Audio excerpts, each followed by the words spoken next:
नमस्कार जोहार, झारखंड देख रहे हैं आप और मैं हूं आपके साथ सोनाली सिंह। बुलेटिन की शुरुआत रांची से आ रही एक बड़ी खबर के साथ। रांची के काके थाने क्षेत्र में दिन दहाड़े गोलीबारी की वारदात को अंजाम दिया गया है।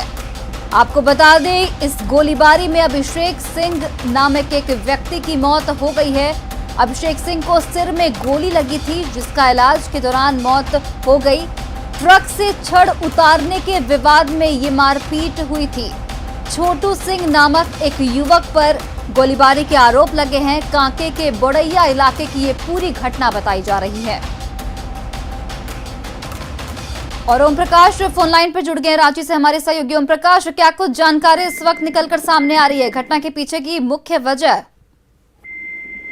जी, बता दें कि जिस तरह से पूरी वारदात हुई है उसमें कहा जाए तो जो मृतक है वो ही अपने मौत के सामान को लेकर आया और उसी सामान से उसकी मौत हो जाती है। पूरा मामला जो है वो ट्रक से छड़ उतारने के विवाद से लेकर शुरू हुआ।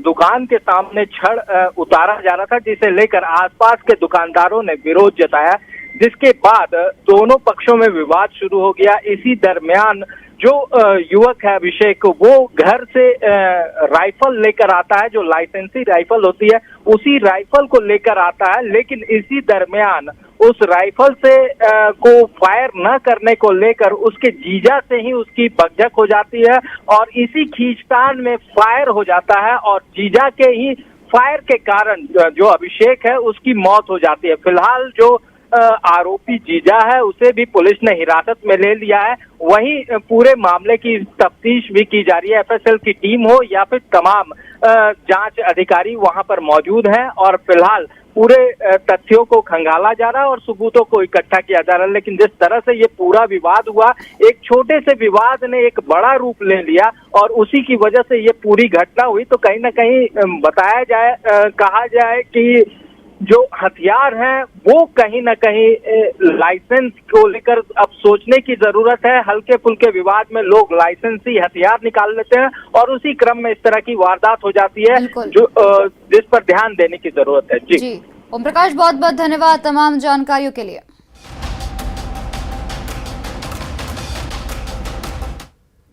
झारखंड विधानसभा के नए भवन में नमाज अदा करने के लिए अलग से कमरे की व्यवस्था की गई है। विधानसभा सचिवालय की ओर से जारी आदेश में परिसर के अंदर ही कमरा संख्या TW348 को खास तौर पर इस कार्य के लिए आवंटित किया गया है। स्पीकर रविंद्र नाथ महतो के आदेश से इस तरह की व्यवस्था लागू की गई है। आपको बता दें कि विधानसभा से मिली जानकारी के मुताबिक पुराने विधानसभा भवन में इसकी व्यवस्था थी और इस विधानसभा भवन में भी इसकी व्यवस्था की गई है।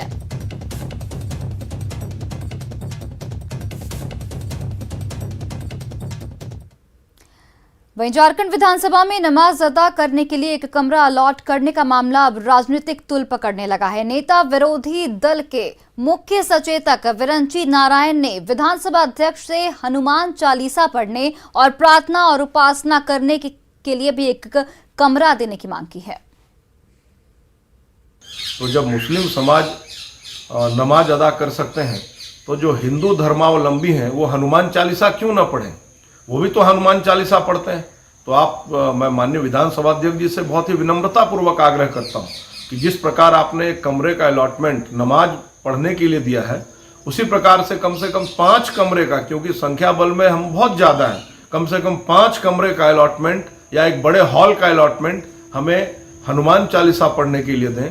अथवा जो जैन धर्म के लोग हैं उनको भी उपासना के लिए कमरा दें। जो बौद्ध धर्म के लोग हैं उनके लिए भी उपासना के लिए कमरा दें। और तो और आखिर आप ये जो सरना मतावलंबी हैं उन बंधुओं को, जो आदिवासी भाई हैं, उनको आप क्यों भूल गए? वही देखिए, झारखंड विधानसभा में नमाज पढ़ने के लिए एक अलग कमरे के आवंटन को लेकर विवाद लगातार जारी है। राजनीतिक आरोप प्रत्यारोप पर जेएमएम ने कहा है कि ये कोई नई व्यवस्था नहीं है। पार्टी प्रवक्ता ने कहा कि अगर किसी को मंगलवार को हनुमान चालीसा का पाठ करना हो तो उसके लिए भी एक कमरे की व्यवस्था कर दी जाएगी। एक ही एजेंडा है, धार्मिक उन्माद फैलाना। अगर इतना ही चिंता थी हिंदू धर्म की तो विधानसभा तो बना है आपके कार्यकाल में। पिछली सरकार ने बनवाया है, उसमें एक मंदिर का भी प्रावधान कर देते, बजरंगबली की मंदिर बनाते। लेकिन जो व्यवस्था अभी विधानसभा अध्यक्ष ने दी है वो व्यवस्था पहले से भी है, ये जानने की जरूरत है। और मुझे लगता है कि जहाँ तक बात है नमाज अदा करने की, शुक्रवार को जो भी अल्पसंख्यक माइनॉरिटी के लोग हैं, इस्लाम धर्म के लोग, वो नमाज अदा करते हैं। अगर वैसी व्यवस्था आपको चाहिए तो मुझे लगता है निश्चित तौर पर मंगलवार को हनुमान चालीसा का पाठ करिए, आपको एक अलग कमरा आवंटित कर दिया जाएगा। सीबीआई ने एक बड़ी कार्रवाई को अंजाम देते हुए जेईई मेंस एग्जाम में फर्जीवाड़े को अंजाम देने वाले आरोपियों में से 7 प्रमुख आरोपियों को गिरफ्तार कर लिया है। गिरफ्तार किए गए सभी आरोपियों में एक निजी शिक्षण संस्थान के अधिकारियों सहित कुछ प्राइवेट लोग भी शामिल हैं। सीबीआई की अलग अलग टीम ने दिल्ली, एनसीआर, महाराष्ट्र के पुणे, झारखंड के जमशेदपुर सहित कुल 20 लोकेशन पर छापेमारी की थी। इस पूरे फर्जीवाड़े में हरियाणा के सोनीपत में गड़बड़ी का क्लू मिला है। वहीं जमशेदपुर का रंजीत मेन सॉल्वर बताया जा रहा है, जो 10 से 12 लाख लेकर दूसरे का पेपर सॉल्व करता था। बताया जा रहा है कि पेपर सॉल्व करके रंजीत ने हाल के वर्षों में करोड़ों की संपत्ति बनाई है। सीबीआई जमशेदपुर से उसके सहयोगी सोनू ठाकुर को गिरफ्तार कर अपने साथ ले गई है।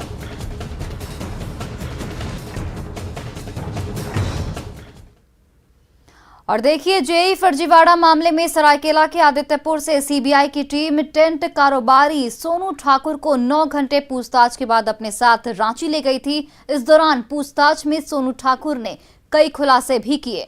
पूरे मामले में फर्जीवाड़े का आरोप एडू इंडिया कंसल्टेंसी कंपनी पर लगा है, जिसका ऑफिस रोड बाजार कोलकाता के बगल वाली बिल्डिंग में है। इस कंपनी का मास्टरमाइंड रंजीत कुमार है, जो कंपनी का मालिक भी है। वहीं रंजीत पुणे में रहकर सिंडिकेट चलाता है। अधिक जानकारी दे रहे हैं जमशेदपुर से हमारे सहयोगी अभिनव कुमार। मैं खड़ा हूं आदित्यपुर में। जेईई मेंस फर्जीवाड़े को लेकर के एक नया खुलासा सामने आया है। परसों जब यहां सीबीआई की टीम पहुंची थी, टेंट कारोबारी राजू ठाकुर को अपने साथ 9 घंटे पूछताछ करने के बाद रांची ले गई थी। तो पूछताछ के दौरान उन्होंने बताया कि आदित्यपुर के मेन रोड पे जस्ट इस बिल्डिंग में ही 2nd फ्लोर पे एडू इंडिया कंपनी नाम की कंसल्टेंसी है, जिसके मास्टरमाइंड रंजीत कुमार हैं, जो खुद पुणे में रहते हैं। उन्होंने बेंगलोर से इंजीनियरिंग की पढ़ाई की है। उसके बाद से वो सिंडिकेट सारा पुणे से ही संभालते हैं। ये वही एडू कंसल्टेंसी है जो जेईई मेन फर्जीवाड़े में जिनका नाम खुल करके आया है, जो रिमोट सेंसिंग के द्वारा बच्चों का एग्ज़ाम दिया करते थे। उन्हें बस 12 लाख रुपए की भुगतान करने पड़ते थे। तो एक बड़ा खुलासा है यहाँ पे सीबीआई द्वारा पूछताछ में राजू ठाकुर द्वारा बताया गया है कि रंजीत कुमार जो हैं यहाँ के मास्टरमाइंड है। और सबसे बड़ी महत्वपूर्ण बात ये है कि जो एडू इंडिया कंसल्टेंसी इस बिल्डिंग में है 2nd फ्लोर में, उस बिल्डिंग में ना कोई एडू इंडिया कंसल्टेंसी का बोर्ड है ना कुछ है। तो एक खुद में ही सवालिया निशान है कि ऐसे कैसे ये 10 साल से यहाँ चल रही है। फिलहाल अभी और भी बड़े हमें पूछताछ के बाद सीबीआई द्वारा पता चलते रहेगा कि अभी इसमें कौन कौन शामिल है। एक पूरे बड़े नेटवर्क है या सिंडिकेट कहाँ से ऑपरेट होती है, कैसे चलती है। जमशेदपुर से अभिनव कुमार, न्यूज़ 18। गिरिडीह सदर प्रखंड के सिंधवरिया पंचायत में मनरेगा योजना में भारी गड़बड़ी की जा रही है। इसमें पंचायत के मुखिया अर्जुन प्रसाद कुशवाहा, पंचायत सचिव नकुल बेसरा और वेंडर पर 5,36,000 रुपए की निकासी का आरोप है, जबकि धरातल पर अभी तक काम भी शुरू नहीं हुआ है। वहीं पहले से बने कुएं को ही दिखाकर नई राशि की निकासी कर ली गई है। ग्रामीणों की लिखित शिकायत के बाद बीडीओ ने मौके पर पहुंचकर जांच की, जिसमें नियमों के उल्लंघन का खुलासा हुआ। बीडीओ ने जांच के बाद दोषियों पर सख्त कार्रवाई का भरोसा भी दिया है। पहले से 25 फीट कुआं खोदाई हुआ था और नया कुआं स्वीकृति मुखिया जी किए बसंती देवी पति गोपाल वर्मा का, लेकिन नया कुआं नहीं बनाने छोड़ के पुराना कुआं में जो 25 फीट खोदाई हुआ था उसी में कुआं जो से बनाया जा रहा है। पुराने कुएं को ही नए कुएं में करके पैसा निकाल लिया गया। इस गबन के जांच के लिए आज हम आए हैं। सब जगह वस्तु देख लिए हैं। जेईई, पंचायत सेवा, रोजगार सेवा मुखिया जी और जनप्रतिनिधि को लेकर यहाँ पर आए हुए हैं। जांच कर लिए हैं। जांच का रिपोर्ट 1-2 दिन में हम दे देंगे। और गांव के आदमी और इससे पूछताछ से पता चला है कि 7 फीट 6 फीट पहले से कुआं खुदाया हुआ था, उसी को बड़ा करके कुआं किया गया। इसका गहन जाँच कर लिए हैं। इसका रिपोर्ट 1-2 दिन के भीतर दे देंगे। वहीं देखिए, सिमडेगा में नशीले जहर गांजा का काला कारोबार बदस्तूर जारी है। हालांकि गांजा तस्कर डाल तो पुलिस पात है। पुलिस ने पिछले कुछ महीने के अंदर तस्करों के पास से 1726 किलो गांजा जब्त किया है, जिसका अंतर्राष्ट्रीय बाजार में मूल्य करोड़ों रुपयों में है। साथ ही 26 नशे के सौदागरों को भी गिरफ्तार किया है। सिमडेगा पुलिस का दावा है कि किसी भी कीमत पर नशे के सौदागरों को बख्शा नहीं जाएगा।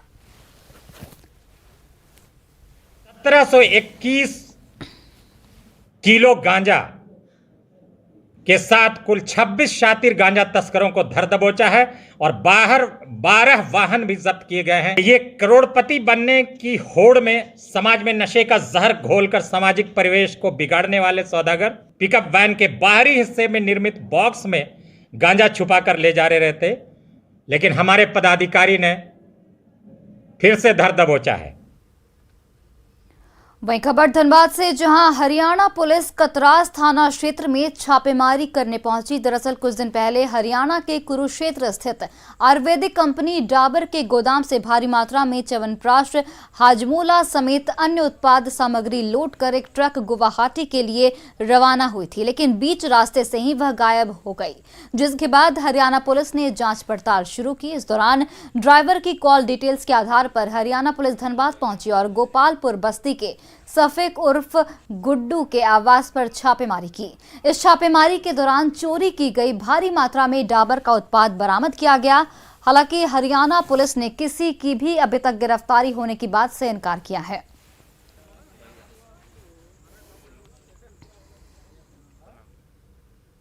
देवघर एम्स में अपने मरीजों को दिखाने के लिए रोजाना लंबी कतार लग रही है, लेकिन कतार में अपने परिचितों को लगाने के लिए 2 सिक्योरिटी गार्ड के बीच मारपीट की नौबत आ गई, जिसका वीडियो अब वायरल हो गया है। बताया जा रहा है कि देवघर के देवीपुर एम्स परिसर में मरीजों को दिखाने के लिए लंबी लाइन लगी हुई थी। इसी बीच सिक्योरिटी में तैनात एसएसएस और एसआईएस के गार्ड के बीच पहले तू-तू मैं हुई और फिर मारपीट की नौबत आ गई। हालांकि वीडियो वायरल होने के बाद इस मामले ने तूल पकड़ लिया है।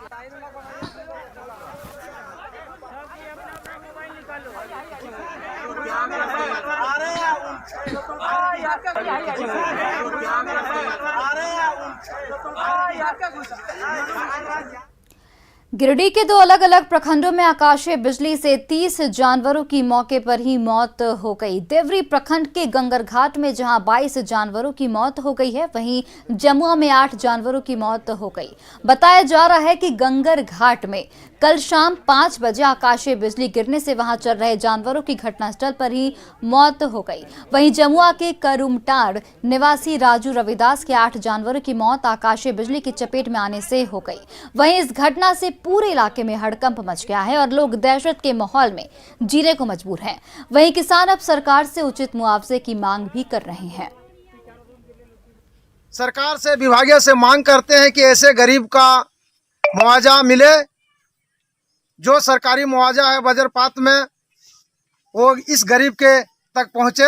अभी जो घटना ये घटी है, इसमें इस गांव के 4 आदमी का जानवर मिला के 22 को जानवर नष्ट हुआ है। इसलिए विभाग इस पर कड़ी से कड़ी नजर रखते हुए मुआवजा देने की कष्ट करें।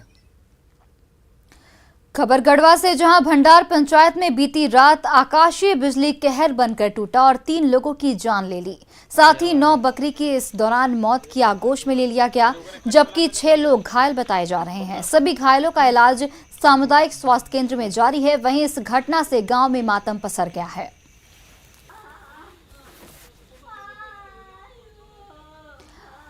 वहीं देखिए, सिमडेगा में भी आकाशीय बिजली गिरने से 2 लोगों की मौत हो गई है। करैया और पाकर डांड में आकाशीय बिजली की चपेट में आने से दोनों लोगों की मौत हो गई। हादसे के बाद परिजनों में मातम का माहौल है।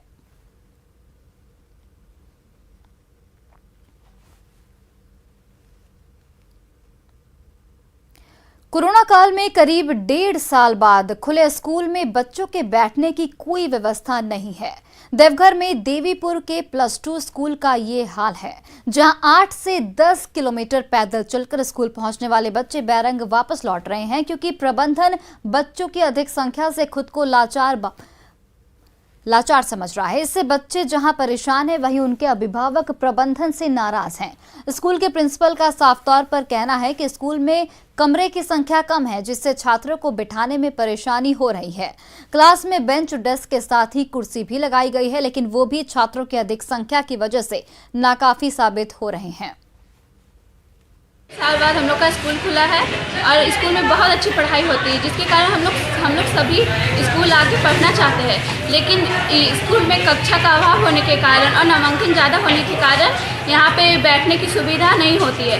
किसी दिन लेट होने के कारण शिक्षक और प्रधानाचार्य द्वारा हमें ना चाहते हुए भी घर भेजा जाता है। हमारे यहाँ करीब 500 से 600 बच्चे रोज़ आना चाहते हैं और चूँकि जगह का अभाव है, कई बच्चों को वापस भी जाना पड़ता है, जिससे गार्जियन बहुत गुस्सा में होते हैं और आकर के अपनी बात को रखते हैं कि हमारे बच्चे वापस क्यों जाएंगे। अतः हमारा अनुरोध है कि वैकल्पिक व्यवस्था दी जाए, जिससे सभी कक्षाओं में सभी बच्चों को एक साथ बैठने का मौका मिल पाए और उनका बढ़िया से पढ़ाई संभव हो सके।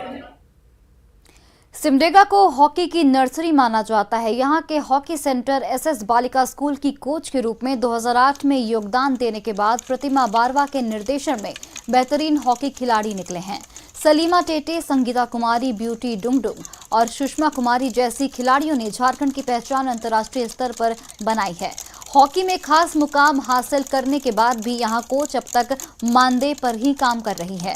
कोच प्रतिमा बारवा ने सरकार से हॉकी सेंटर पर ध्यान देने की अपील की है। सलीमा टेटे है, संगीता कुमारी है, बीटी डुंगडुंग है और सुषमा कुमारी है जो कैंप कर रहे हैं जूनियर टीम में। तो ये सिमडेगा के लिए बहुत बड़ी उपलब्धि है और सरकार को भी हम धन्यवाद कहना चाहेंगे कि यहाँ टर्फ दिए, उसी का बदौलत बच्चे अभी कैंप में हैं। शायद अभी और स्टो टर्फ देने वाले हैं और बनेगी तो लड़के भी निकलेंगे, क्योंकि अभी सभी जगह स्टो टर्फ में खेल होती है। पहले होती थी चाट ग्राउंड में, जिसके चलते बच्चे नहीं खेल पाते थे। आप लगता है सिमडेगा से और भी खिलाड़ी आगे आएंगे। वहीं देखिए, रांची में बनी गुजियों का स्वाद अब विदेशी भी चखेंगे। सेल्फ हेल्प ग्रुप की महिलाओं की अनोखी पहल ने गुजिया को ग्लोबल पहचान दिलाई है।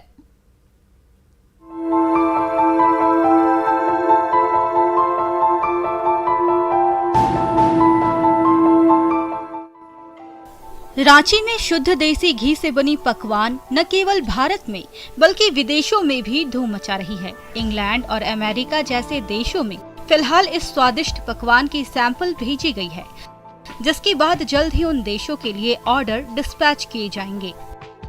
यूएस में हमारा जो ऑर्डर है सैंपल के लिए गया हुआ है, कल ही गया है, तो अभी तक तो वहाँ पर डिलीवरी नहीं हुआ होगा। बाकी जगह से हम लोग का पूरा स्टेट से ऑर्डर आ रहा है।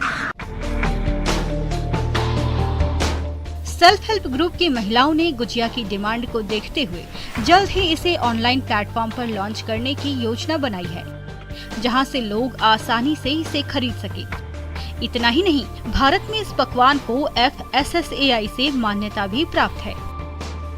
जैसे इन महिलाओं से हम डेली बेसिस पे बात करते हैं तो डेली इनके ऑर्डर्स बढ़ रहे हैं। लोग आके पहले इनिशियली 1 kg लेके जाते हैं, खाते हैं, एंड देन दूसरे दिन 5, 6, 7, 10 kg का ऑर्डर्स करते हैं।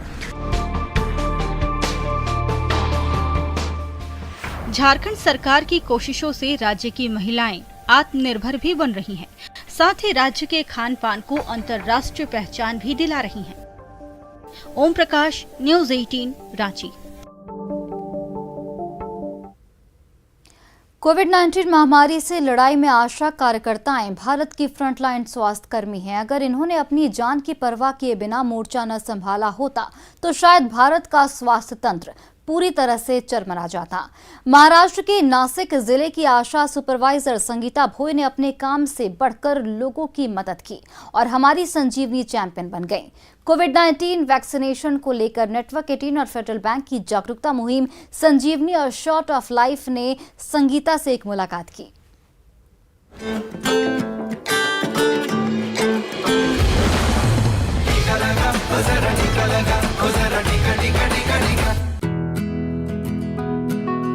आशा कार्यकर्ता अपने काम पर निकल चुके हैं।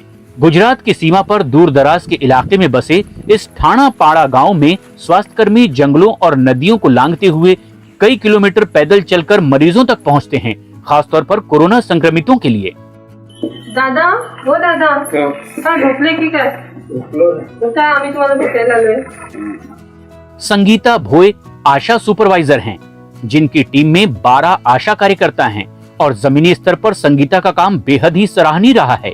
इनकी टीम कोरोना संक्रमित मरीजों को सिर्फ स्वास्थ्य सुविधाएं ही नहीं देती, बल्कि खाना, राशन, अंडे और सब्जियां भी मुहैया करवाती हैं। आणि आमच्या जवळ कोणी माणसं आम्हाला मदतीला येत नसते, तेव्हा आमच्या आशाताई आमच्या मदतीला आल्या आणि आम्हाला खाद्यपदार्थ कसे खायचे हे ते सगळं माहिती देत होते आणि आमच्या सोबत इतरांना बऱ्याच लोकांना त्यांनी अशीच मदत केली। अपने काम से आगे बढ़कर लोगों की मदद करना ही संगीता को संजीवनी चैंपियन बनाता है। जब कोविड हुआ था उनके पास कोई जाता नहीं था, उनको घर में खाने के लिए रेशन कभी रहता तो मैं अपने पैसे से उनको रेशन खरीद के देती थी, उनको सब्जियां वगैरह ऐसे जो चीज़ें वो सब मैं उनके घर पर पहुंचा किया करती थी। उनका दर्द मुझसे नहीं देखा जा रहा था, इसलिए मैंने अपने पैसे से खरीद कर उनको सब पुराया। संगीता का कहना है कि जब जनवरी 2020 में महामारी की शुरुआत हुई तो चुनौतियां काफी बड़ी थी। बीमारी को लेकर जानकारी बहुत कम थी और खराब मोबाइल नेटवर्क की वजह से मुश्किलें बढ़ गई थी। कोई किसी से बातचीत नहीं कर रहा था, कोई अगर किसी को देखो तो रास्ता बदल के जाने का, ऐसा सब माहौल था। उस टाइम हमारे आशा वर्कर्स और हमने हर एक के घर में जाकर उनका ऑक्सीजन लेवल चेक किया और उनका टेम्परेचर लिया। इन्होंने लोगों की सेवा के अपने काम को जारी रखा और इसीलिए ये हैं हमारी संजीवनी चैंपियन।